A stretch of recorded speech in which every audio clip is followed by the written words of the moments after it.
Ok, beleza. Ok. Bom, pessoal, se vocês se lembram, estamos estudando a figura, mais uma vez, da competência, né? Ou seja, né, mudando aqui um pouquinho o nosso slide, se vocês se recordam, estamos estudando aqueles critérios de fixação da competência lá do artigo 69 do Código de Processo Penal. E se vocês perceberam aqui no slide, ó, já vimos o item 2.1, lugar da infração, o item 2.2, domicílio ou residência do réu, 2.3, natureza da infração, 2.4, né, distribuição, e estamos no 2.5, conexão e continência, que também finalizamos na última aula com o artigo 82. Bateu aí, meu povo? Aquele artigo segundo o qual, né, mesmo que um processo, né, ele foi instaurado num juiz que não era o competente, naquela oportunidade, o juiz que era competente deveria avocar esses autos, chamar para ele aquele processo para julgar ambas as infrações penais. É aquele exemplo que eu dei para vocês, né, do crime de lesão corporal seguida de morte, que acontecia na comarca de Paranavaí, e o crime de descaminho que acontecia, né, na comarca de Maringá.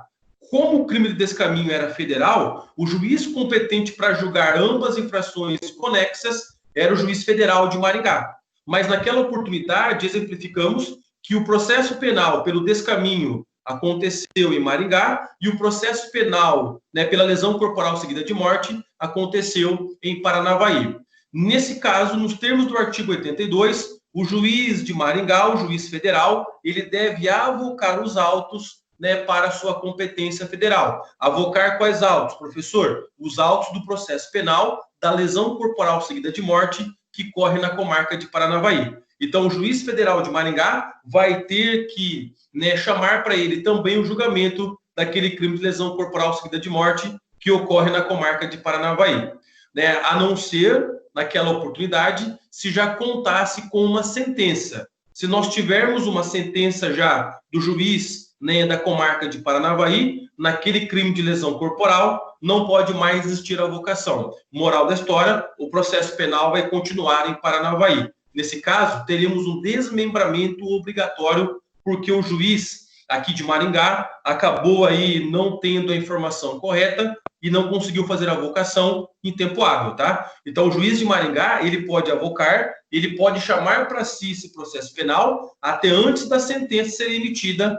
pelo juiz de Paranavaí. Se ele fez isso antes, o processo penal da lesão vem para Maringá, a Justiça Federal. Mas se deixou passar, chegou na sentença, não pode mais. Eram os dizeres do artigo 82 do Código de Processo Penal.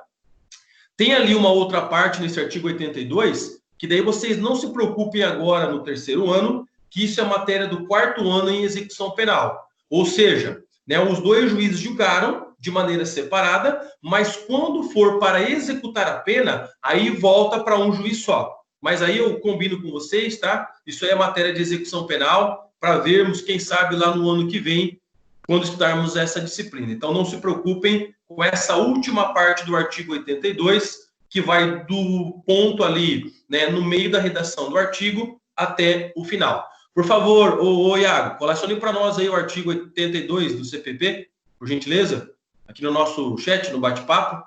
É possível fazer isso aqui? Por favor? Só para né, a galera se identificar o que eu estou dizendo. Até onde você vai se preocupar, por gentileza, se você puder, Iago. Vamos lá, aguardando aí, beleza, sem pressa.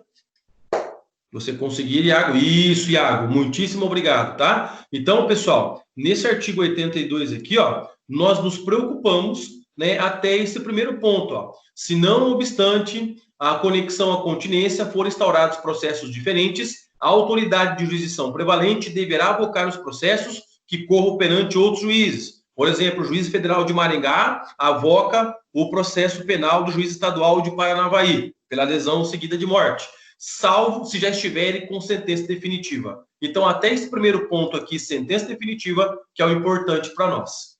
Beleza? Ok, Iago? Não, de boa. Veio aqui para nós duplicado, tá? Mas não tem nenhum problema. Beleza? Ok. Foi um monte, tá sossegado, tá? Conseguimos compreender. Então, essa última parte, quando depois do ponto vem, neste caso, a unidade dos processos só se dará ulteriormente para efeito de soma ou unificação de penas, conforme eu disse, isso fica para a matéria, né, de execução penal. Beleza, galera? Isso tudo aqui, ó, se você se lembra, nós sintetizamos na última aula para vocês. Estão vendo aqui agora no nosso slide, ó, demais regras de conexão e continência. Artigo 79, 80, 81, 82. Finalizamos com o artigo 82. Combinado? Qual é a nossa ideia a partir de agora? Nós vamos para o 6º critério de fixação da competência, qual seja competência pela prevenção. No seu material, se você puder, coloque o fundamento legal desta prevenção, tá? Código de Processo Penal, artigo 69, inciso 6º, combinado com o artigo 83.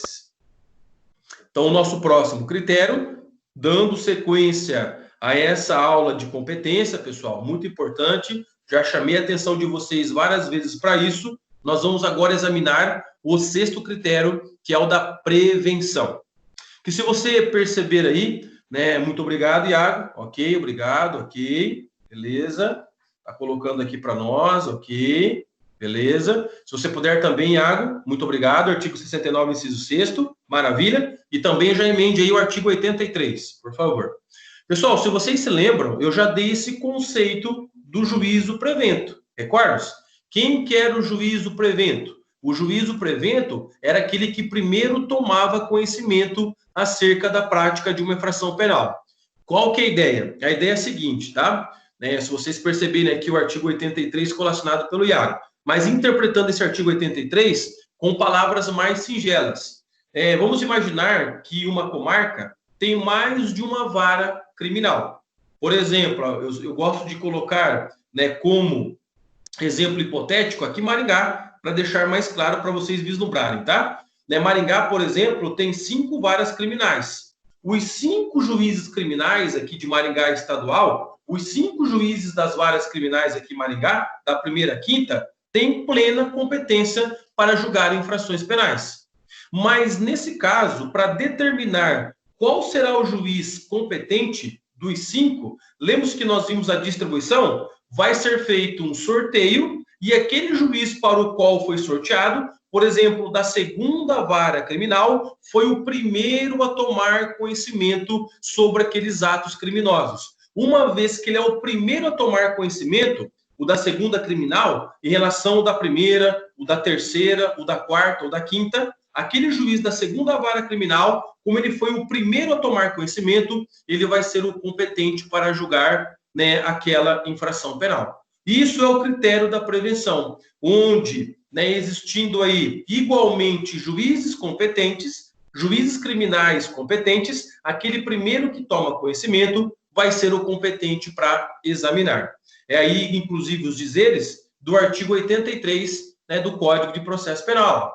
Verificar-se-á a competência por prevenção, toda vez que, concorrendo 2 ou mais juízes igualmente competentes, esse é o segredo, tá? Aqui, interprete, não tem vara especializada. Por quê, professor? Porque se tiver uma vara especializada, por exemplo, uma vara que só julga crime contra a honra, uma vara que só julga crime, né, de furto, aí automaticamente aquele juiz já vai ser o competente. Muito embora tenha, né, outros juízes para julgar outras infrações penais. Nesse nosso caso agora, não. Todos os juízes têm igual competência. Por isso que o artigo 83 disse, né, igualmente competentes ou com jurisdição cumulativa, um deles tiver antecedido aos outros na prática de algum ato do processo ou de medida este relativa, ainda que anterior ao oferecimento da denúncia ou da queixa. Mais uma vez, o primeiro que toma conhecimento, o primeiro que toma a informação, será o competente para examinar aquela conduta criminosa.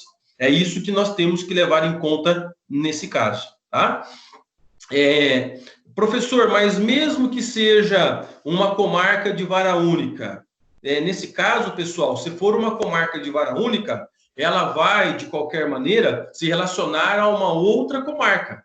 Por exemplo, nós podemos ter aí comarcas que têm apenas uma vara criminal, por exemplo, a comarca X tem apenas uma vara criminal e a comarca Y também tem apenas uma vara criminal. Nesta oportunidade, se for crimes que envolvem as duas comarcas, lembre-se, por exemplo, crime continuado ou permanente, praticado no território de duas ou mais jurisdições, de duas ou mais comarcas, é o mesmo raciocínio. Mesmo sendo vara única, seja o juiz da comarca X ou Y, o primeiro que tomar conhecimento será o prevento, ele vai ser o competente para julgar as infrações penais. Se vocês se lembram, era aquele caso que eu exemplifiquei da empregada que subtraía sistematicamente pertences da sua patroa. Lembra que eu até brinquei com vocês?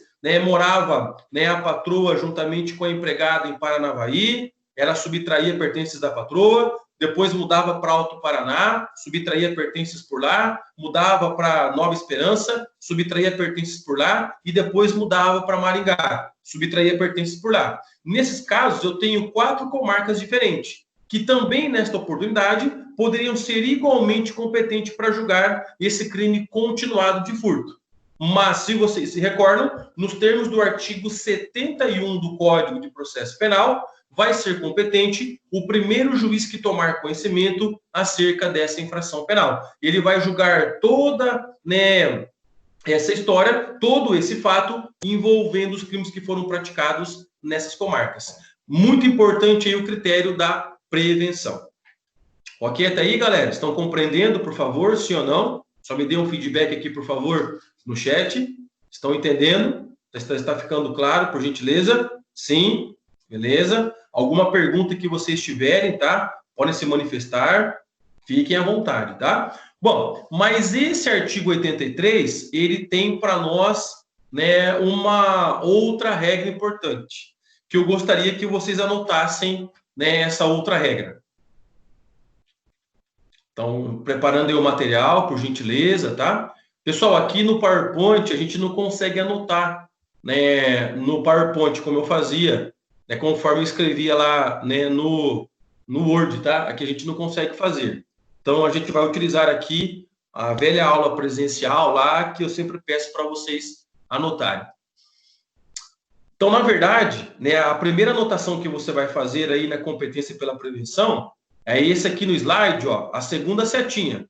Repare aí no slide. O conhecimento poderá advir de atos pré-processuais.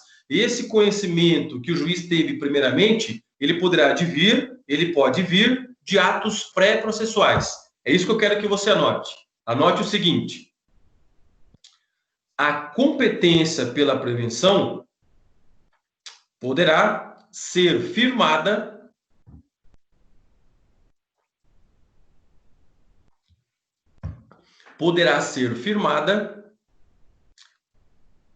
pela análise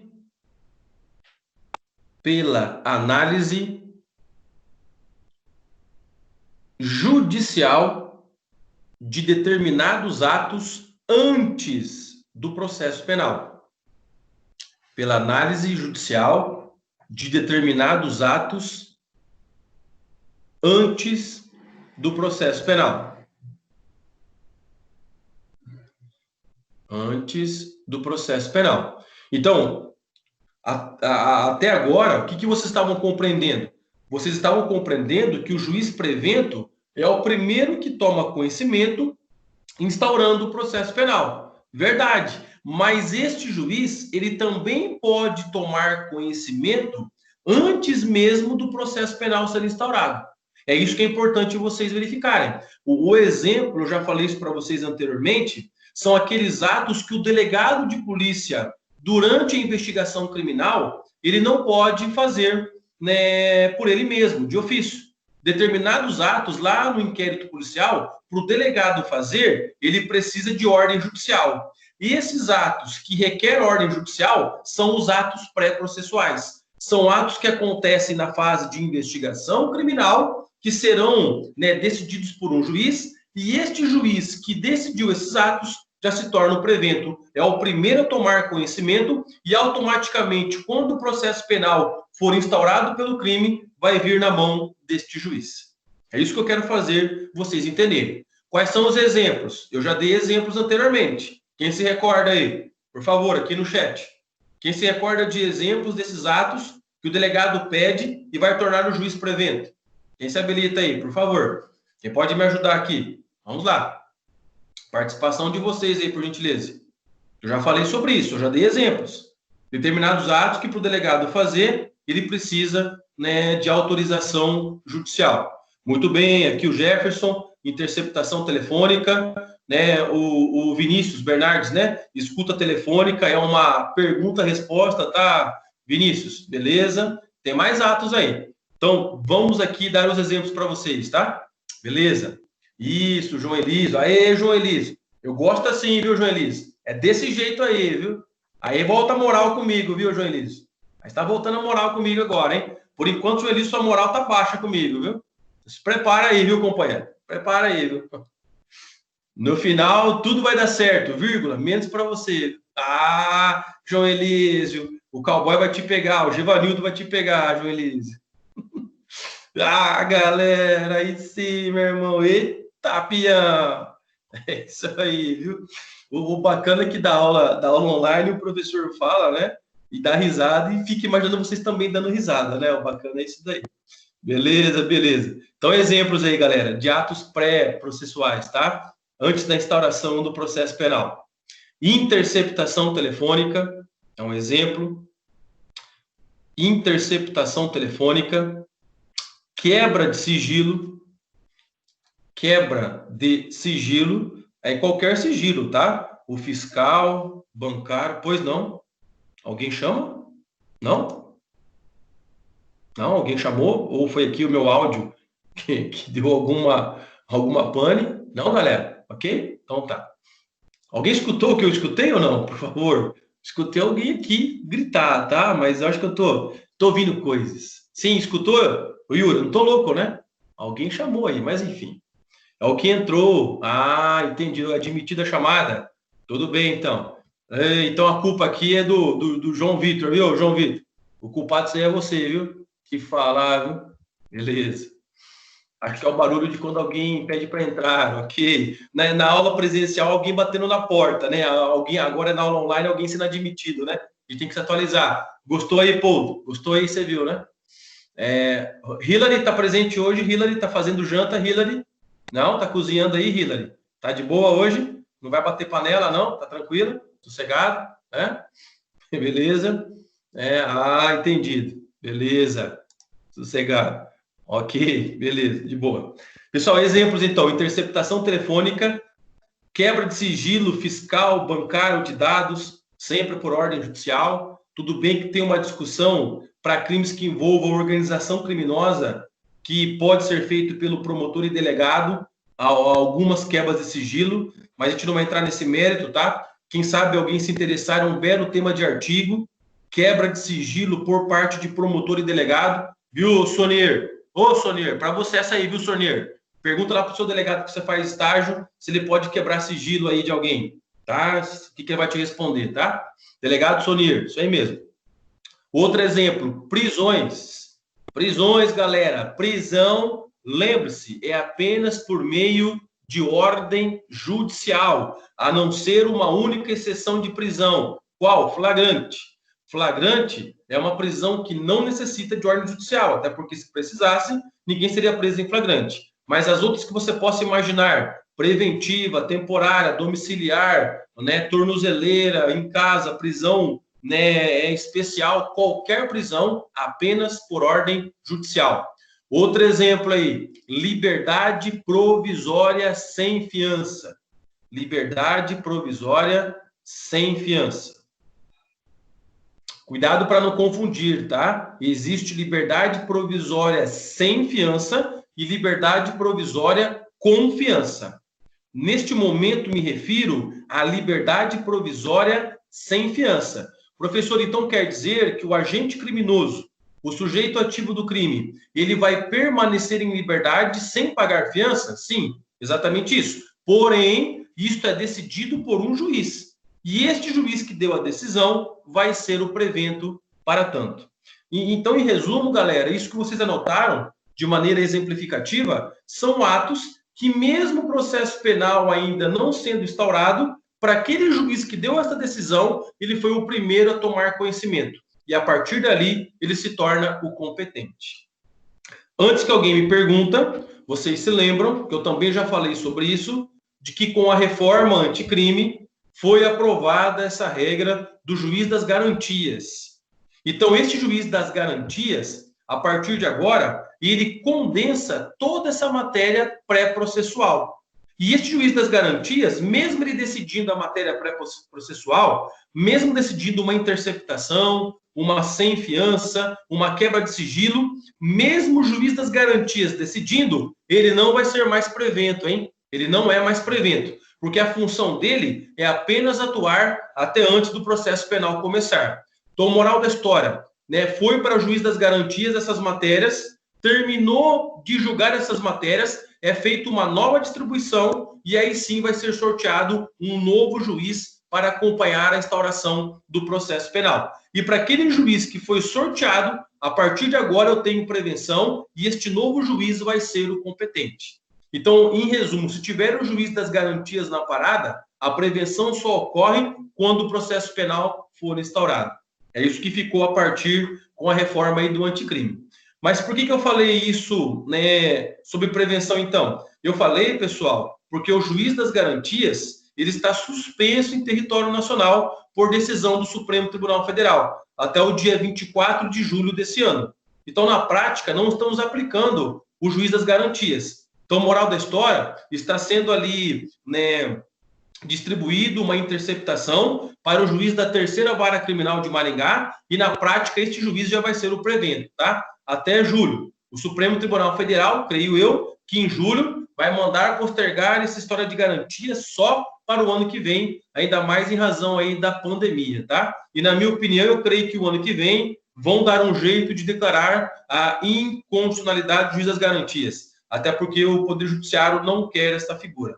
Foi, né, a grande perda, entre aspas, que o Moro sofreu quando lá, né, do seu projeto anticrime, ele não queria juiz das garantias, isso aí foi colocado goela abaixo do Moro pelos nossos deputados federais e senadores, se vocês fizerem uma pesquisa, foi a perda que o Moro teve, porque o Moro, então, jamais poderia ter sido competente na Lava Jato, porque o Moro, olha que curioso, o Moro só foi competente na Lava Jato porque foi para o Moro autorizar uma busca e apreensão num Lava Jato, da Operação Lava Jato, por isso o nome Lava Jato. Tinha um Lava Jato que ele estava literalmente lavando dinheiro. Era apenas uma fachada, mas ali o dinheiro era lavado, né? Numa expressão aí popular. Só tinha lá a empresa de Lava Jato, mas o dinheiro era utilizado para outras, né, condutas ilegais. E o Moro só foi competente porque ele decidiu, né, uma, né, busca e apreensão nesse estabelecimento empresarial. E a partir dali, ele passou a julgar toda a operação que depois, posteriormente, foi batizada de Lava Jato. Veja só, tá? Pelo critério da prevenção, claro, combinado também com os outros critérios, era a Justiça Federal, os crimes estaduais vieram para ele, etc, etc e tal, conforme eu já expliquei para vocês na nossa aula anterior. Mas é curioso, foi justamente pela prevenção. E se tivéssemos juiz da garantia nessa oportunidade, o Moro não seria mais o competente, porque não teria ido para ele, Moro, aí o juiz das garantias teria dado a decisão, depois que o juiz das garantias terminasse o trabalho, seria feito um novo sorteio, podendo cair com um novo juiz federal.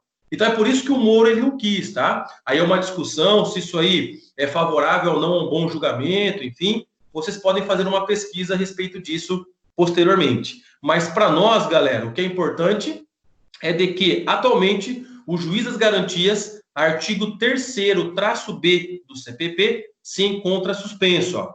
Eu até escrevo aqui para vocês, ó. Código de Processo Penal, artigo, né, 3º-B do CPP. É esse artigo que estabelece para nós a competência do juiz das garantias. E se vocês perceberem, são todos esses exemplos que acabaram de anotar. Mas eu insisto, possivelmente o Supremo vai mandar suspender de novo agora no meio do ano, e se duvidar isso aí, nem entra, né, em vigência. Na verdade, entrou em vigência, tá? O que não teve a aplicação, né, a aplicação prática e eficácia da lei, né, nessa oportunidade. Beleza? Entendido? Alguma dúvida nesse momento? Diga agora, pode ficar à vontade. Deixa eu ver aqui o delegado Sonier. Não pode, mandamos para o GCRIM, professor, pedidos, ok, Sonier, beleza, legal. Mas pergunte lá para o delegado, Sonier, na organização criminosa, crimes que envolvem organização criminosa. Vamos ver a resposta aí, você me fala na semana que vem, tá? Ou mande aqui por WhatsApp também, que a gente conversa sem problema. É uma curiosidade para você perguntar para ele, tá? E também para você aprender, tá? A galera aí pode ficar tranquila, que a gente vai ter uma aula a respeito disso ainda tão breve. Beleza, galera? De boa? Podemos caminhar? Repararam que existe uma OBS aqui na prevenção? Repararam? Por quê, professor? Porque a OBS é a seguinte. Meu povo, sempre tem OBS, hein? O dia que o professor Marlon vier aqui não dar uma OBS para vocês, algum problema o professor Marlon tem, hein? Sempre tem OBS. OBS é o seguinte. No quinto ano vai acabar as OBSs, né? Mas eu conheço um curso que sempre terá OBS. Entendeu aí, Sonier? Ah, Sonier. Entendeu aí, pô? Você viu o Merchan, né? Sempre tem OBS. Faz parte.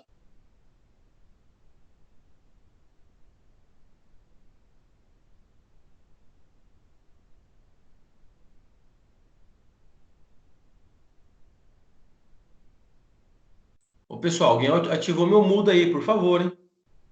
Então, veio a informação que alguém ativou meu mudo.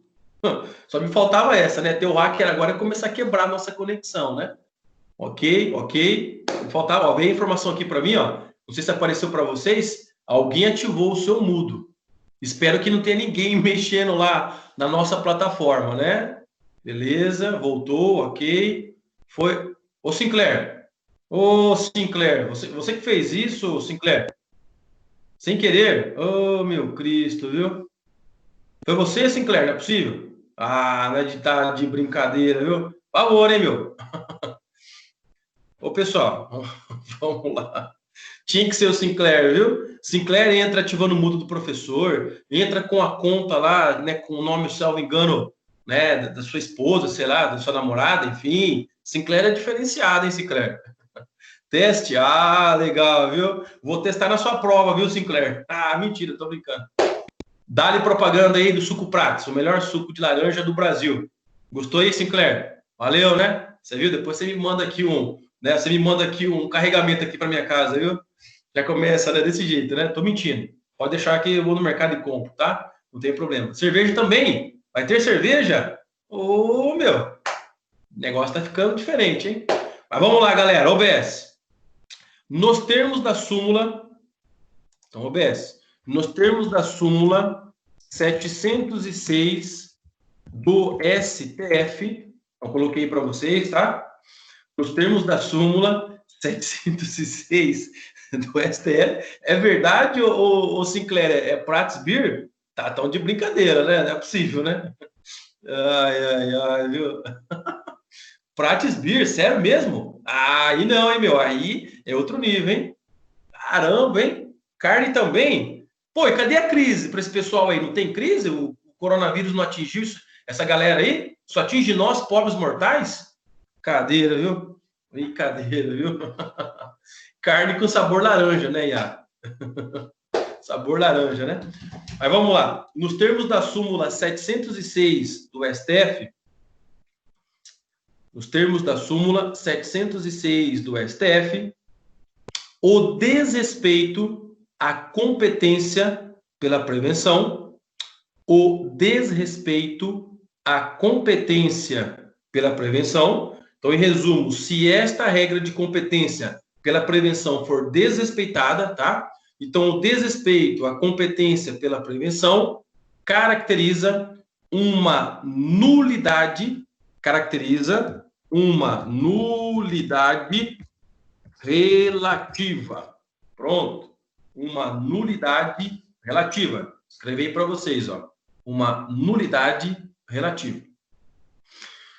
Pessoal, se você puder, interprete essa súmula, por favor. Se o Iago, inclusive, puder, Iago, colacione para nós essa súmula, por gentileza. 706. Para o pessoal aí também vislumbrar, tá? Mas é o que vocês anotaram. Mas se o Iago puder, o meu colacionador oficial, colacione para nós aí a súmula 706. Interprete. 15 segundos para vocês interpretarem. Que daí você vai ver qual é a conclusão disso, tá?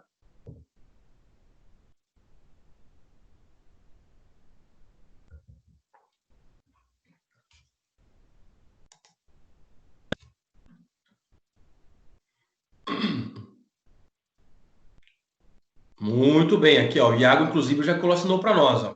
706 do STF. É relativa à nulidade decorrente da inobservância da competência penal por prevenção, a qual deve ser arguida oportuna e tempestivamente, sob pena de preclusão. Essa última parte aqui, né, Iago? Né, a qual deve ser arguida dali para frente, não está na súmula, tá? Você tirou de algum material aí, mas tudo bem. Mas beleza, não tem problema, tá?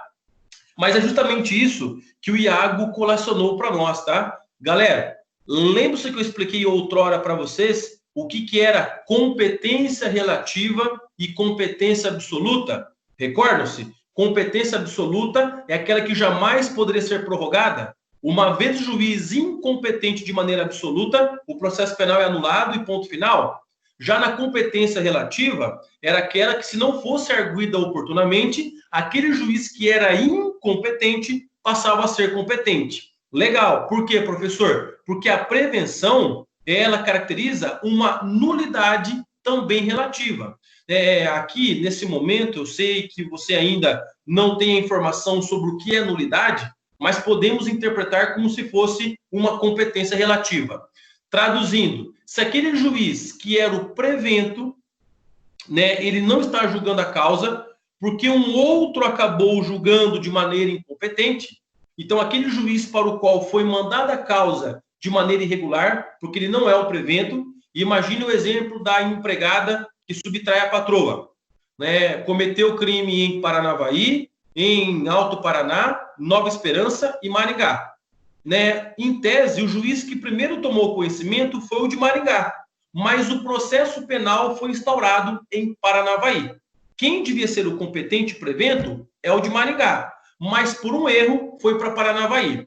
Nesse caso, em Paranavaí, existe um momento oportuno para alegar esta, né, nulidade. Se não for alegada neste momento oportuno, aquele juiz que era incompetente em Paranavaí, ele passa a ser competente e agora vai julgar a causa integralmente.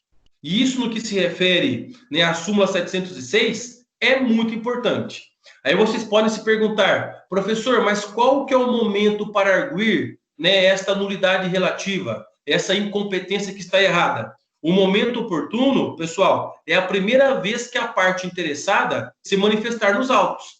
A primeira vez, né, que a parte interessada, a acusação, o réu, se manifestar nos autos, deve alegar esta nulidade. Deve mencionar que aquele juiz não é o competente, porque a regra de prevenção está sendo desrespeitada. Se passar batido, já era. Traduzindo, promotor, quando oferece denúncia.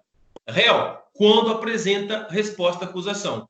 O réu, quando ele for citado e apresentar a resposta à acusação, ele vai ter que se manifestar. Se ele não se manifestar lá no prazo de resposta à acusação, que vocês devem ter já informação aí, possivelmente já estudaram isso, né, um pouquinho lá em crime contra a honra, né, que é o momento oportuno para a exceção de verdade, ser também arguida. Se vocês, né, não apresentarem naquele prazo de 10 dias, precluiu esta possibilidade, aquele juiz que era incompetente passa a ser competente.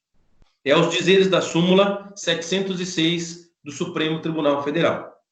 O que na prática ocorre, tá? Na prática, em algumas ocasiões, isso acaba, né, acontecendo. Beleza até aí? Tranquilo, galera? Podemos caminhar? Alguma dúvida? Se lembram aí de resposta à acusação? Eu creio que lá na aula de penal 2, possivelmente, né, foi dito para vocês que é o prazo para exceção de verdade aí do crime contra a honra, né? Aqueles que admitem exceção da verdade, como calúnia e difamação, e menos na injúria, né? Vocês devem se recordar a respeito disso. Beleza, beleza, ok, podemos caminhar. Pessoal, vamos seguir, tá? Se vocês não têm dúvidas sobre prevenção, a gente encerra a prevenção e vamos para o nosso último critério de fixação da competência. O nosso item 2.7, que nada mais, nada menos é o que se refere né, a prerrogativa de função ao foro privilegiado. Que o professor Marlon aqui, por não sei o que, acabou não colocando os fundamentos legais, né? Isso que aconteceu aqui comigo, no slide não coloquei, tá? Mas eu coloco aqui para vocês, ó, o nosso bate-papo. Código de Processo Penal, artigo de número 69, inciso 7º, combinado com os artigos 84 a 87 também do CPP. 69, inciso 7º, combinado com os artigos 84 a 87, todos do Código de Processo Penal. Bom, pessoal, prerrogativa de função é sinônimo de foro privilegiado, que muito possivelmente aí vocês se lembram, porque nós já comentamos algumas coisas a respeito desse assunto. Né? Qual que é a ideia? A ideia é que vocês, né, tenham em mente que uma vez que o agente possui foro privilegiado, ele vai ter julgamento em instâncias superiores em relação às demais pessoas. Por exemplo, o professor Marlon, que comete um crime contra a honra, ele é julgado no Juizado Especial Criminal, do lugar que ele cometeu a infração penal. Por exemplo, aqui em Maringá, o professor Marlon comete um crime contra a honra. Ele vai ser julgado no Juizado Especial Criminal da comarca de Maringá. Mas se o professor Marlon, prefeito de Maringá, vamos imaginar que eu seja o prefeito de Maringá, cometa um crime contra a honra, eu não vou ser julgado no Juizado Especial Criminal da comarca de Maringá. Eu vou ser julgado no foro privilegiado. Eu vou ser julgado em uma instância superior ao Juizado Especial aqui de Maringá. Onde eu vou ser julgado? Aguentem aí, tá? Que é o nosso último item aqui, ó, né, desse item 2.7, competência para julgamento dos prefeitos. Chegaremos lá, mas é só um exemplo para você compreender. O mesmo raciocínio, o presidente da República tem foro privilegiado. Se o presidente cometer infrações penais, foro privilegiado. Se vocês se recordam, a ex-presidente Dilma, a mãe aí do Poldo, ela foi julgada, né, pelo impeachment do Senado da República. E claro que teve autorização anteriormente da Câmara em um processo penal que iniciou no Supremo Tribunal Federal. Olha o rolo, tá? Né, nos crimes de responsabilidade do presidente da República, que foi o que ela cometeu, né, entre aspas, as famosas pedaladas fiscais, é um processo penal que inicia no Supremo, tem autorização da Câmara, vai para o Senado e o Senado impeachment, né, a presidente naquela oportunidade. Então vejam vocês como é complexo essa história de foro privilegiado. Né, o presidente da República, o governador de estado, um deputado federal, um senador, né, um ministro de estado, né, possivelmente aí, né, esse ministro que vocês assistiram trechos da reunião, né, presidencial, né, do mês passado, né, aquela reunião presidencial com os demais ministros, vocês viram que teve um ministro, o ministro da Educação do Brasil, naquela oportunidade, que chamou, né, os ministros do STF, né, de corruptos, de vagabundos, que deveria todo mundo ir para a cadeia e bababá, bababá. Vocês viram isso? Esse ministro aí está cometendo crimes contra a honra dos demais ministros do Supremo Tribunal Federal. O ministro da Educação comete crime contra a honra em relação aos ministros do STF. Esse ministro aí, ele tem foro privilegiado. E se ele for levado a julgamento, ele vai ser julgado no Supremo Tribunal Federal. Veja que interessante, tá? Então, é um exemplo para vocês chegarem à conclusão de como é importante a figura do foro privilegiado. E agora, na nossa aula de competência, nós vamos ter que pontuar determinadas regras aí bem interessantes para todos vocês. Por exemplo, aí, ó, súmula 704 do STF, que se vocês se recordam, eu já falei sobre ela no nosso bimestre anterior. Estou aqui, na verdade, apenas reprisando com vocês. Se você puder aí, Iago, por favor, súmula 704 do STF. Isso, obrigado. Muito obrigado. Não viola as garantias do juiz natural, da ampla defesa e do devido processo legal, a atração por continência ou conexão do processo do corréu ao foro por prerrogativa de função de um dos denunciados. Eu já falei isso para vocês várias vezes. E imagine o sujeito A e o sujeito B. O sujeito A e o sujeito B. Em concurso de pessoas, cometem um crime. O sujeito A e o sujeito B, em concurso de pessoas, mancomunados, acordados, combinam de cometer uma infração penal. Todavia, o sujeito A é o presidente da República e o sujeito B é um Zé Ruela, um desempregado. Traduzindo, o presidente tem foro privilegiado, mas o Zé Ruela, o desempregado, não tem. Olha que interessante. Por força dessa súmula 704 do STF, ambos serão julgados no mesmo foro privilegiado do presidente da República. Agora parece que ficou mais claro, né? E eu entendo que quando vocês leram esta súmula no bimestre anterior, nem sabiam, nem tinham ideia do que era conexão e continência. E agora ficou claro, né? Porque me ajude aí. Quando o presidente, em concurso de pessoas, comete o crime com o desempregado, estamos diante do quê? De conexão ou continência? Por favor, hein? Me dê a resposta correta, por favor. Quando nós temos concurso de pessoas para a prática de um crime só, qual que é o critério? Conexão ou continência? Quem se lembra, coloque aí no nosso bate-papo. Espera aí, professor, que eu estou vendo. Tudo bem? Ok. Mas eu quero que vocês me deem a resposta, por gentileza. É conexão ou continência? Os dois seriam julgados no mesmo processo? Continência, Sonieira, exatamente isso, tá? Artigo 77, inciso 1º do Código de Processo Penal. Então, agora fica mais claro, galera. Agora começa a ficar mais fácil.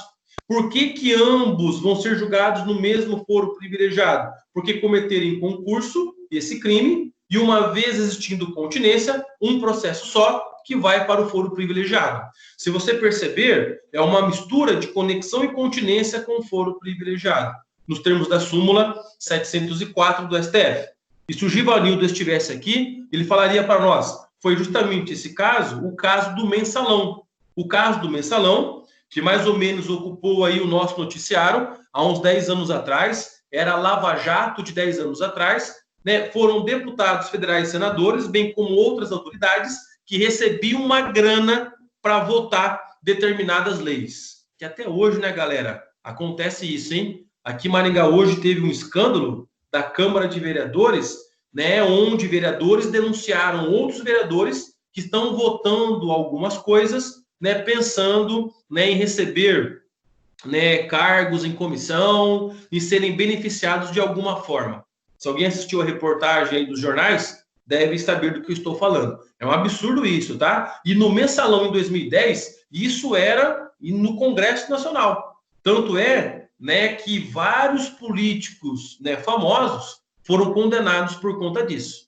E se vocês, né, se vocês fizerem uma pesquisa, chegarão à conclusão de que esta súmula 704, ela foi aprovada, né, por defesa do ex-ministro do Supremo Tribunal Federal, o Joaquim Barbosa. É ele que foi encarregado de aprovar esta súmula, tá? E, inclusive, ele jogou a galera do Mensalão. Aí, saiu do STF e não se encontra mais naquele momento. Mas, naquela oportunidade, foi ele. Isso nós comentamos, né, inclusive, no primeiro bimestre com vocês.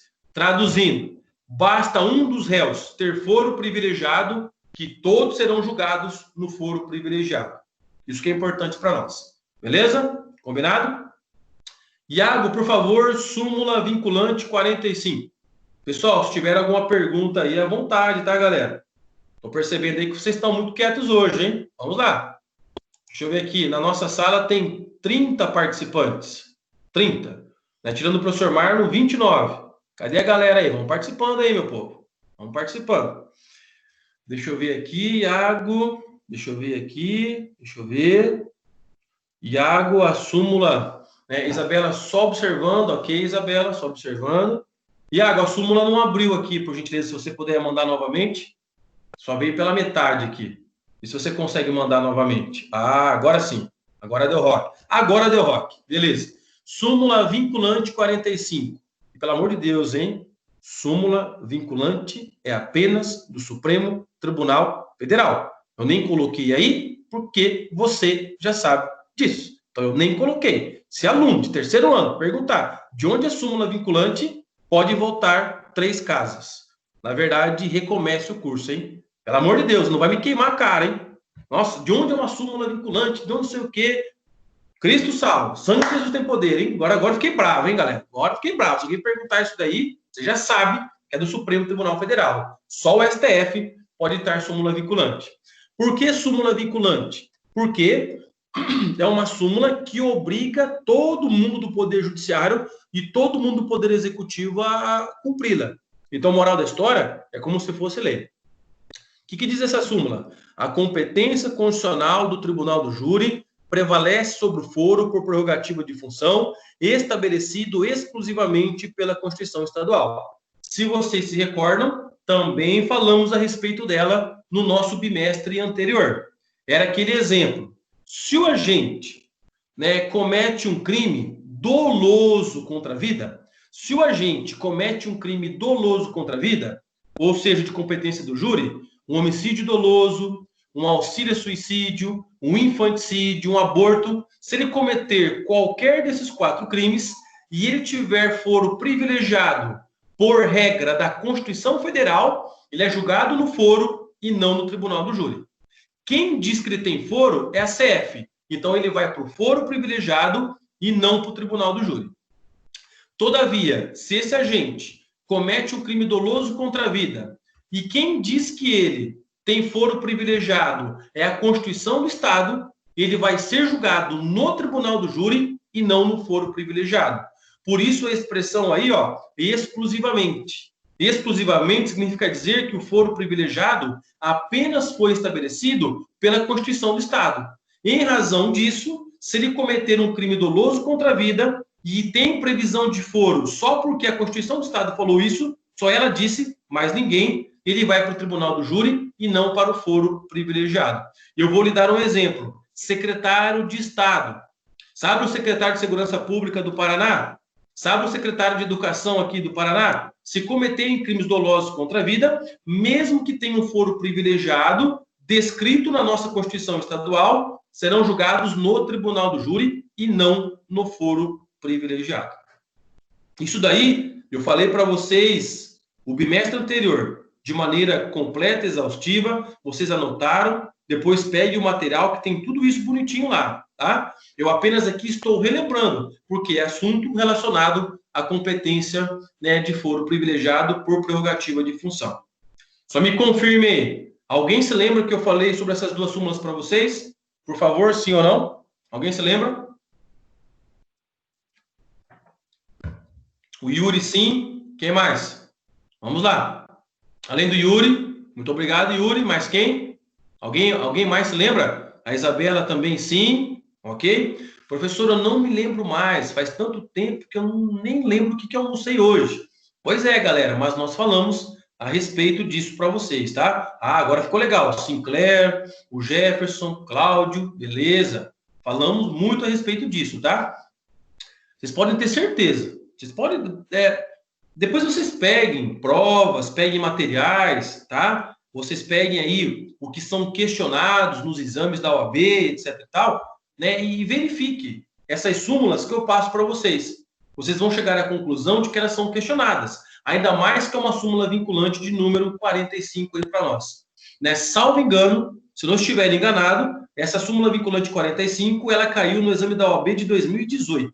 2018, ela foi questionada no exame da OAB em penal. Era uma questão aberta, uma questão problema, tá? Tinha lá um caso, você tinha que interpretar para responder quem era o juízo competente para julgar o cidadão que tinha foro privilegiado, que estabelecido exclusivamente por uma Constituição Estadual e tinha cometido um crime doloso contra a vida. Você ia dizer que era o Tribunal do Júri e não foro privilegiado. Quem não tinha essa informação acabou aí, infelizmente, zerando, perdendo a questão.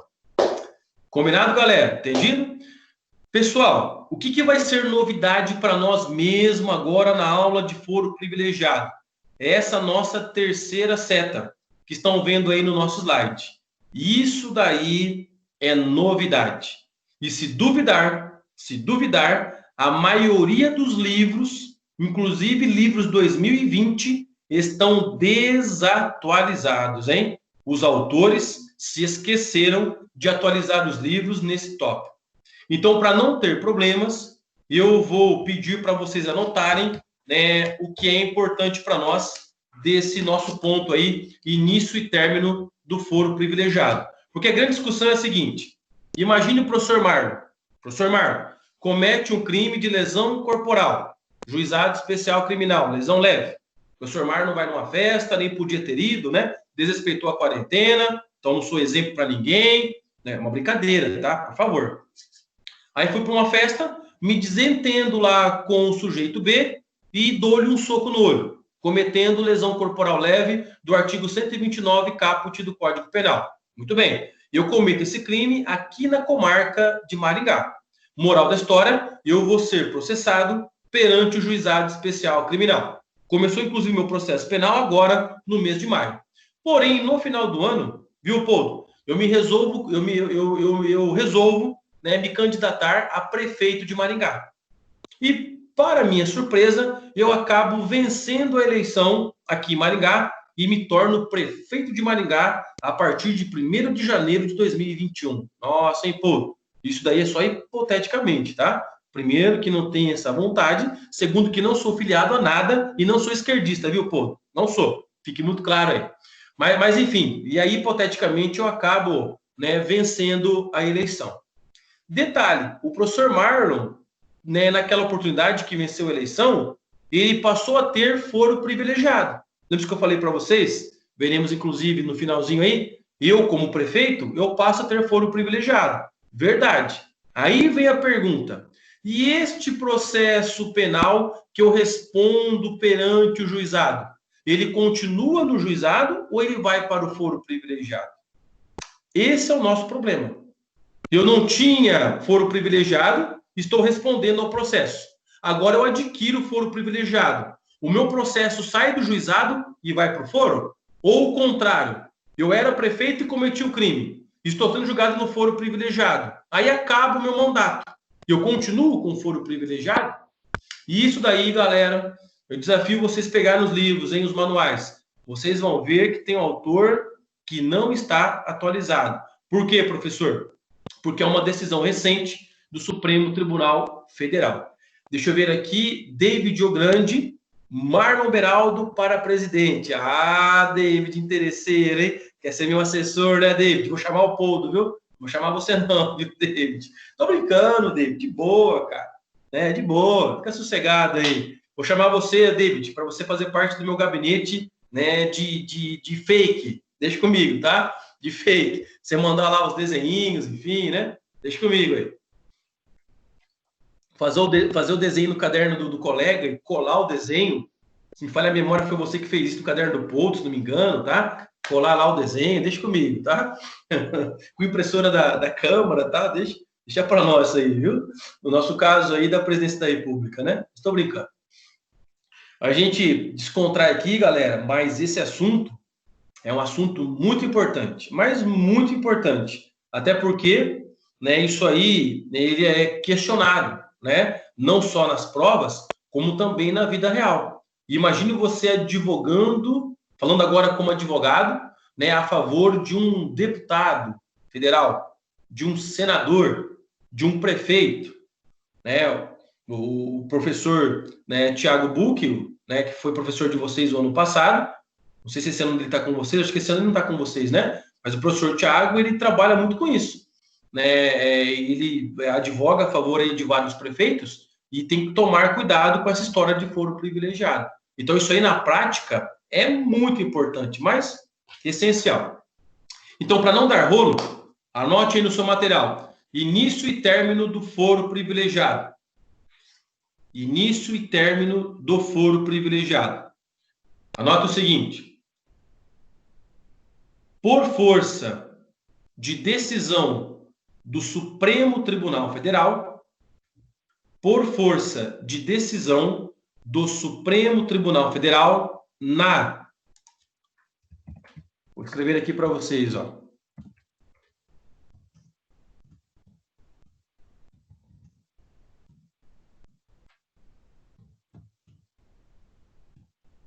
Pronto.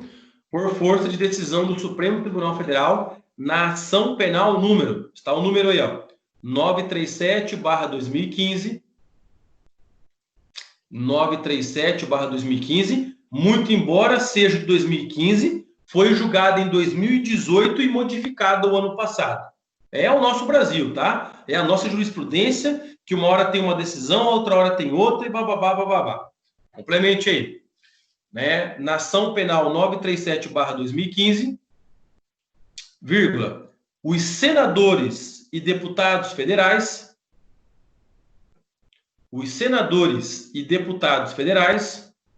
possuem a questão do foro privilegiado, com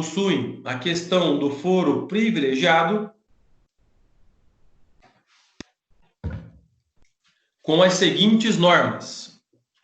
A questão do foro privilegiado com as seguintes normas. Muito bem, 2 pontos. Então, vamos passar para vocês quais são essas regras, quais são essas normas. Antes de eu passar para vocês, se vocês estiverem com o Código de Processo Penal em mãos, tá? Se você tiver na sua mão aí o CPP, abra lá no artigo 84, ok? E lá no artigo 84, você pode riscar o parágrafo 1º e o parágrafo 2º. Risque. Esse parágrafo 1º e esse parágrafo 2º não tem mais aplicabilidade para nós. Então, repetindo, lá no seu Código de Processo Penal, no artigo 84, você pode deixar apenas o caput, só o caput, e risque o parágrafo 1º e o parágrafo 2º.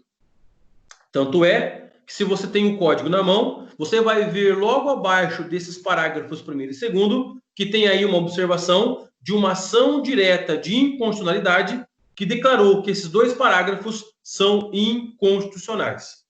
Basta você localizar isto no seu código. Mas, em resumo, o que é importante, que esses parágrafos 1º e 2º não têm mais aplicabilidade para nós.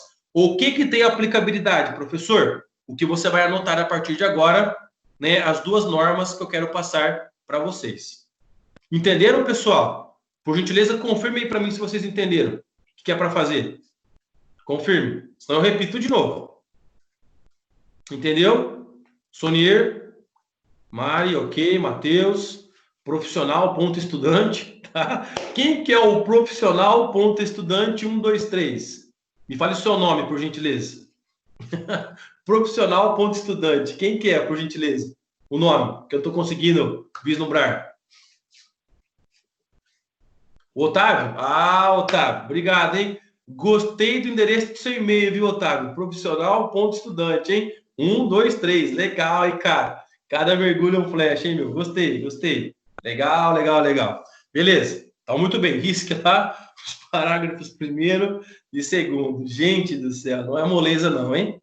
Mas faz parte. Primeira norma. Vamos lá. Primeira norma. Deixa eu só ver aqui, só ver um detalhe aqui. Os demais aí, Ana Ponto Barbosa, Andriele Matias, Beatriz Arneiro, né, o Caio Ribeiro, a Camila, deixa eu ver, né, eu acho que é o Diego, né, possivelmente, a Emily, o Henrique, o Hugo, né, quem mais? Né, o Gustavo Garrido, Mariane Chaves, Maria Vitória, o Matheus Salgado, o Jefferson está sempre presente, Hilary, a galera. E daí, galera? Cadê a galera? Não tá? Vamos lá, vamos respondendo aí, meu povo. Só o professor Marlon falando aí, não tem conversa, tá? Estão compreendendo aí? Muito bem. Até porque, né, galera, a aula sempre, né, o benefício é para vocês, tá? Então é isso que a gente, né, tem que, né, saber se vocês estão compreendendo. Gostamos da sua voz, professor. Ah, Hilary, com base nisso, Hilary, nem venha fazer a prova. Você já tirou... quanto vale a prova? É 6, né? Aquele rolo, aquela confusão, né? Você tirou 6. Você tirou 6, tá? Por isso, silêncio. Ah, ok. Obrigado. Já ganhei o meu dia, tá? Já ganhei minha noite e já tá tudo resolvido. Combinado. Deixa eu ver aqui. Ô, Sinclair, precisa ficar bravo, ô, Sinclair. Calma aí, Sinclair. De boa. Sossegado. Beleza. Primeira norma, galera. Primeira norma. Então, vamos lá. Primeira norma aí. Só possui foro privilegiado aqueles processos por crimes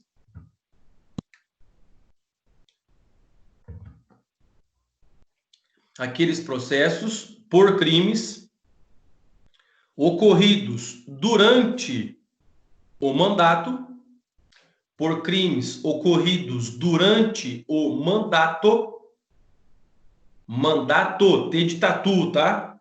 Não é mandado, não. Não é mandado, D de jeans, não. É T de tatu. Ocorridos durante o mandato e relacionado ao exercício do cargo. Só possui foro privilegiado os processos por crimes ocorridos durante o mandato e relacionados ao exercício do cargo. Pessoal, isso que vocês anotaram é muito importante. Sabe por quê? Lembra-se do exemplo do professor Marlon, que tinha cometido uma lesão corporal antes de assumir, né, o meu mandato de prefeito? Me ajude. Interprete o que você anotou. Interprete. Me ajude, eu vou fazer uma pergunta. Eu cometi um crime, né, como o professor Marlon, lesão corporal, juizado especial criminal. E depois eu venci a eleição e assumi o mandato de prefeito. Pergunta: eu vou ter foro privilegiado para esta lesão corporal? Quem puder me responda. Eu vou ter foro privilegiado para esta lesão corporal?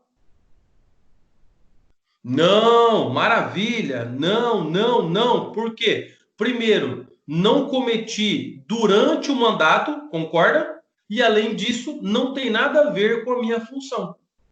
Pessoal, essa decisão do Supremo Tribunal é tão importante que agora ficou fácil para nós que tem que estar no exercício do mandato e, além disso, ter relação com a função. Que tipo de crime tem relação com função nesse caso? Desvio de dinheiro, corrupção, né, prevaricação, crimes contra a administração pública e etc. e tal. O Supremo Tribunal Federal colocou fim naquele rolo, naquela loucura de foro privilegiado para tudo, tá? Inclusive, né, foram, né, os ministros aqui responsáveis, tanto o Barroso como o Fachin. São os novos ministros aí que quiseram, né, colocar esse posicionamento e foram acatados, né, pela maioria. Tá? Tivemos ministros com o voto vencido, mas a maioria pensa dessa forma. Olha que interessante. Né? Se não tiver no mandato ou não tiver relação com a minha função, eu não vou ter foro privilegiado. Legal. Segunda norma. Maravilha. Compreenderam, hein? Ficou claro. Segunda norma. Uma vez instaurado o processo no foro privilegiado, uma vez instaurado o processo no foro privilegiado,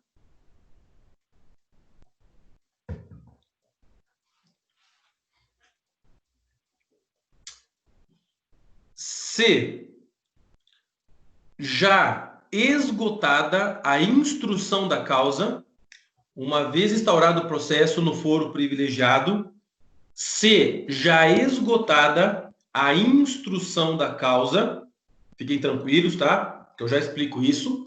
Se já esgotada a instrução da causa, mesmo que o agente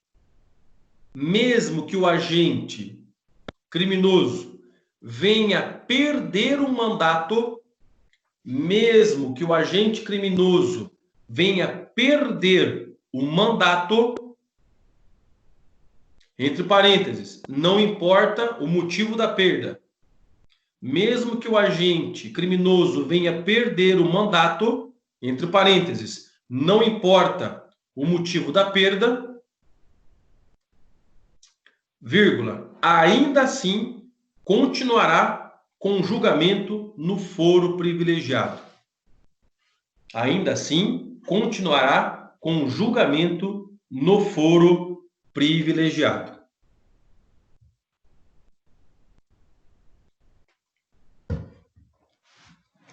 Continuará com julgamento no foro privilegiado. Pessoal, então, por gentileza, interprete. Eu fiz questão de colocar isso para vocês, porque dificilmente você vai localizar isso nos livros. E isso está sendo muito importante. Interprete a segunda norma.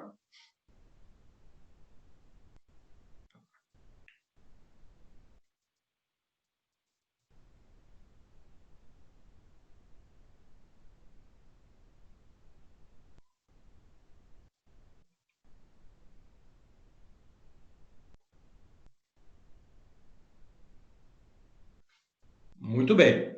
Então acompanhe comigo. Eu, professor Marlon, já sou presidente da República Federativa do Brasil. Eu já sou presidente do Brasil. Muito bem. Durante o meu mandato, eu cometo um crime de, vamos pegar aqui, de peculato. Durante o meu mandato, quando eu já sou presidente, eu cometo o crime de peculato. Professor, o que é crime de peculato? Eu me aproprio de bens públicos, de valores públicos. Isso é crime relacionado à minha função? Com certeza, tá? Até porque o presidente, ele está ali na posse de valores, de bens e etc e tal. Então, em resumo, eu estou no mandato e cometo crime que tem a ver com o meu cargo, com a minha função. Moral da história, eu tenho foro privilegiado? Sim, primeira norma. E traduzindo, eu vou ser julgado no foro privilegiado. Maravilha. Vamos imaginar que o meu processo penal é instaurado no Supremo Tribunal Federal. Agora acompanhe comigo o raciocínio. Só que este processo penal no Supremo passa um ano, não é julgado. Passam 2 anos, não é julgado. 3 anos, 4 anos. Daqui, no 4º ano, eu disputo a reeleição e eu perco a reeleição. Moral da história, eu perco o meu mandato. Ou porque eu perdi a eleição, ou porque eu fui cassado, ou porque eu fui impeachmentado, não me importa o motivo da perda. Em resumo, eu não sou mais presidente. Nesse caso, a partir do momento que o meu processo penal, que estava no foro, ainda não foi julgado e acabou o meu mandato, também termina o meu foro privilegiado. Traduzindo, esse meu processo, ele vai sair do Supremo Tribunal Federal e vai ser encaminhado a uma vara criminal ordinária, conforme a regra de competência que nós sabemos lá do artigo 69 do Código de Processo Penal. Em resumo, sai do foro e vai para uma vara criminal comum. Acabou o meu mandato, não foi julgado o meu processo, eu perdi o foro privilegiado. Salvo se ocorrer o quê? Vocês anotaram. Salvo se ocorrer o quê? Quem puder aí me ajude no chat. Salvo se ocorrer o quê? Se já é esgotada o quê? Quem pode me ajudar? Vocês anotaram? Salvo se já é esgotado o quê? Só basta você ler o que você anotou ali, que você interpreta e me ajude aqui, por favor. Quem puder, escreva, por gentileza. Salvo o quê? Vamos lá. Ninguém se habilita? Não é possível. Não? Travou aí, será? Dá um chute aí, pessoal. Não tem problema. Isso, muito bem, Sonir? Muito bem, Vinícius, muito bem, Yuri, Muito bem, Mariane. Salvo se já esgotada a instrução da causa, que eu vou traduzir, galera. Acompanhe comigo. Se neste meu processo, perdeu o mandato, acabou meu mandato, mas neste meu processo que estava no foro privilegiado, toda a prova já foi realizada, toda a questão probatória já terminou, mesmo que acabou meu mandato, eu continuo com foro privilegiado. Veja que interessante, tá? Por que isso, professor? Por questões de economia processual. Já imaginaram esse processo sair lá, do foro privilegiado, ter que refazer toda a parte de instrução, porque quando sai do foro privilegiado, o processo penal recomeça. Ele vai recomeçar, do zero, praticamente ali do zero. Claro que nós podemos aproveitar muitas coisas, porém vai recomeçar. O réu, mais uma vez, vai ser intimado para audiência, bababá, aquela coisa toda. Nesse caso, se já houve o esgotamento da instrução, a prova já foi produzida e eu vou continuar com o foro privilegiado, mesmo que o meu mandato tenha cessado. E aí eu vou dar para vocês a palavrinha mágica para você saber quando que acabou a instrução, ok? Quando que a instrução é esgotada? Palavrinha mágica, OBS. Coloque aí, um OBS. A instrução se esgota, aí que vem para nós, hein? Aí que faz a diferença. A instrução se esgota quando a gente for intimado para apresentar alegações finais. Quando o agente for intimado para apresentar alegações finais. Aí que vem o detalhe. Se o réu ele foi intimado para alegações finais, significa dizer que não pode mais fazer prova. Está esgotada a instrução. O que é alegação final? É uma peça escrita que ele apresenta defendendo uma tese em razão de tudo que foi feito no processo, inclusive com as provas, para se defender. É uma peça, muito importante, inclusive na prática, tá? Na aula de prática vocês vão aprender isso, onde o agente vai manifestar uma tese para ele ser absolvido. Se ele foi intimado para apresentar esta petição, ele vai continuar com foro privilegiado. Pessoal, isso daí que vocês anotaram, eu insisto, é algo recentíssimo, é muito importante e pouca gente tem essa informação. Detalhe, se você percebeu, você anotou isso tanto para deputado federal como senador. E para o prefeito, professor, para o governador, para o presidente. Já, segundo o Supremo Tribunal Federal, também, né, os outros cargos têm a mesma aplicação dessas regras para senadores e deputados federais. É o que está prevalecendo aí na prática, tá? Mas moral da história, para chegar a esta situação, a parte interessada vai ter que possivelmente parar no Supremo Tribunal Federal por meio de recursos para ser aplicado para ele essas regras, até porque não é uma súmula, não é nada, é uma mera jurisprudência e todos nós sabemos já no terceiro ano que para ter direito a isso a parte deve chegar até o Supremo Tribunal Federal. Mas saiba que a parte que tiver essa grana, e geralmente essas pessoas têm dinheiro, vai chegar tranquilamente e vai colocar em prática essas regras que vocês anotaram. Traduzindo, galera, esqueça aí o artigo 84 do Código de Processo Penal nos seus parágrafos 1º e 2º. Lembre disso que anotaram. Foro privilegiado tem que estar no mandato e crime que relaciona a função. Segunda coisa, perdeu o foro, né? Perdeu o mandato, perdeu o foro, salvo se já esgotada a instrução, que é a intimação para alegações finais. Beleza? Entendido? Podemos seguir? Se alguém tiver aí alguma dúvida, por favor, diga agora. Vamos lá? Alguma dúvida? Sim ou não?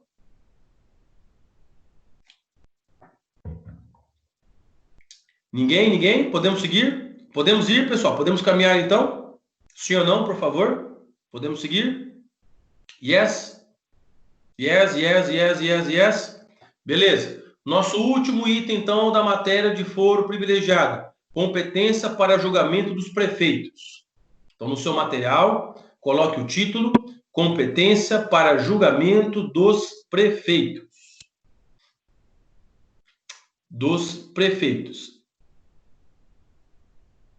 Eu fiz questão de trazer esse item para vocês, porque estamos numa região que tem vários prefeitos. E volta e meia tem problema envolvendo prefeitos. Eu até disse agora há pouco, né, o professor Tiago, e ele atua bastante nessa área. Inclusive, a gente tem, né, atuado em conjunto com ele em algumas parcerias. E, enfim, a gente tem visto que tem que conhecer, né, esse foro privilegiado de prefeito. É muito importante. Então, vamos aí por partes. Se você puder, escreva o seguinte: competência para julgamento dos prefeitos. Competência para julgamento dos prefeitos. Os prefeitos poderão ser julgados. Os prefeitos poderão ser julgados nos seguintes órgãos. Os prefeitos poderão ser julgados nos seguintes órgãos. Primeiro, Tribunal de Justiça. Tribunal de Justiça, se cometer crime estadual. O TJ, Tribunal de Justiça, se cometer crime estadual. Crime de competência estadual, tá? É o TJ. Fundamento disso: súmula 702 do STF e artigo 29, inciso 10 da Constituição Federal. Então, repetindo, fundamento disso, súmula 702 do STF e artigo 29, inciso 10 da CEF. Prefeito cometeu crime estadual, ele tem foro no Tribunal de Justiça. Então, por exemplo, o prefeito cometeu aí, né, um peculato em Paranavaí. O prefeito de Paranavaí que se apropria de valores públicos vai ser julgado no Tribunal de Justiça lá em Curitiba. Combinado? Segundo, Tribunal Regional Federal, TRF. Segundo, TRF, Tribunal Regional Federal. Quando cometer crime federal. Tribunal Regional Federal, quando cometer crime federal. Pessoal, crime federal vocês se lembram. Vítima, a União, ou uma entidade que mantém relação com ela. Por exemplo, vem uma verba pública federal e o prefeito, né, se apropria desse valor. É um crime de peculato federal, vai para o TRF, que é o nosso Tribunal Regional Federal. Se eu tenho TJ, que é a segunda instância estadual, eu também tenho TRF, que é a segunda instância federal. Qual que é o fundamento, professor? Nesse caso, súmula 702 do STF. A mesma súmula, tá? Súmula 702 do STF. Terceiro, Tribunal Regional Eleitoral. Tribunal Regional Eleitoral, TRE. Quando o prefeito cometer crimes eleitorais. Tribunal Regional Eleitoral, quando o prefeito cometer crimes eleitorais. Não tem segredo, tá? Cometeu algum crime eleitoral, o prefeito é julgado no TRE, que é o Tribunal Regional Eleitoral. Quarto, Câmara de Vereadores. Viu, Paulo? Viu, David?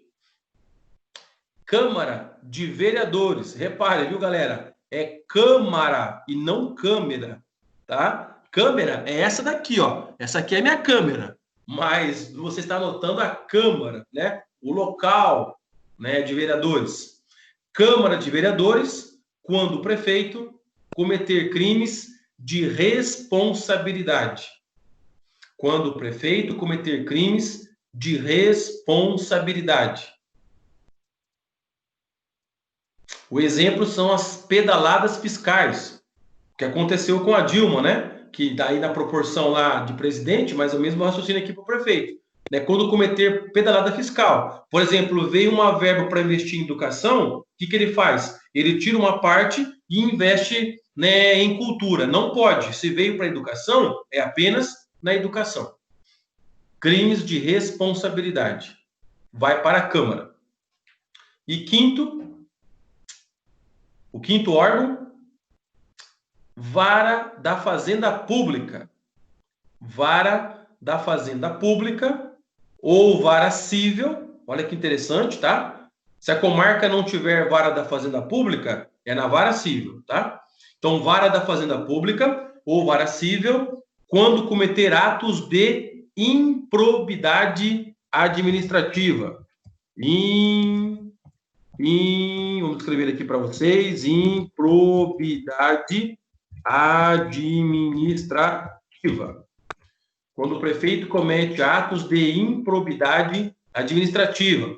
Professor, onde eu encontro esses atos de improbidade administrativa? Lei 8429 de 92. Lei 8429 de 92. E daí, pessoal, eu combino com vocês que a professora Isabela, ela explica isso para vocês, se é que ainda não explicou, tá? Vocês perguntem para ela o que é improbidade administrativa, que ela vai dar esta aula, possivelmente, a respeito dessa disciplina para vocês. Mas, em resumo, são atos administrativos ilegais, que o prefeito não pode fazer. Por exemplo, o prefeito se utiliza de maquinários públicos para fazer uma obra na sua residência. Ele não pode. Ele não pode desviar a sua função administrativa. Se ele desvia, ele é enquadrado nessa lei, ele vai ser julgado numa vara da Fazenda Pública ou vara civil. Entendido, galera? Resolvido aí? São 5 órgãos que podem julgar o prefeito. Bacana? Combinado? Podemos encerrar? Chega por hoje? Foi produtivo, não foi? Sim ou não, por gentileza? Podemos dar um finish? Yes? Sim, sim, sim. Beleza. Ok. Beleza, beleza. Pessoal, então, por gentileza, tá? Se vocês puderem, todos prestem atenção. Por favor, todos. Eu quero agora, né, que coloque aí para mim, boa noite, apenas a galera, tá? Coloque boa noite, apenas a galera da turma T1. Coloque o nome completo e T1, por gentileza. Só o pessoal da T1. Nome completo, T1, por favor. Por favor, vão colocando, vão colocando. Só o pessoal da T1, tá? Nome completo, T1. Ok, ok. Beleza. Nome completo, T1. Só o pessoal da T1 por enquanto. Beleza, beleza. Ok. Só a galera da T1. Se puderem colocar T1 aí, agradeço. Ok, beleza. Sossegado. Então, só um minutinho. Só um minutinho. Pronto.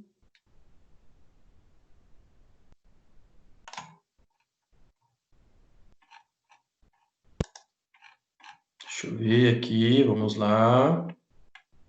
Só um minutinho, povo. É assim mesmo.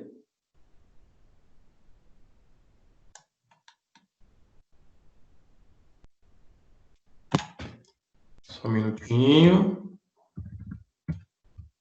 Vou dar aqui um Ctrl C.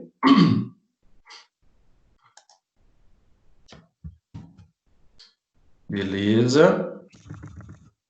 Agora, por gentileza, nome completo, por favor, galera da T2.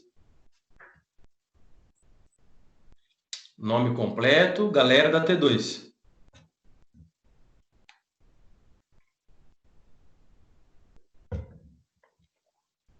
Só esse povo aí da T2? Não tem mais ninguém da T2? Essa galera da T2 está sossegada, hein? Só esse pessoal? Não é possível.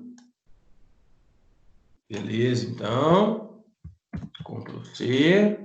Pronto. Ctrl V.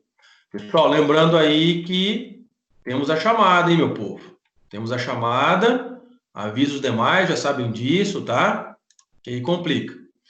Combinado, então? Fiquem todos com Deus. Valeu, paz, sorte, amor, felicidade. Guardem quarentena e nos vemos na quinta-feira. Até mais.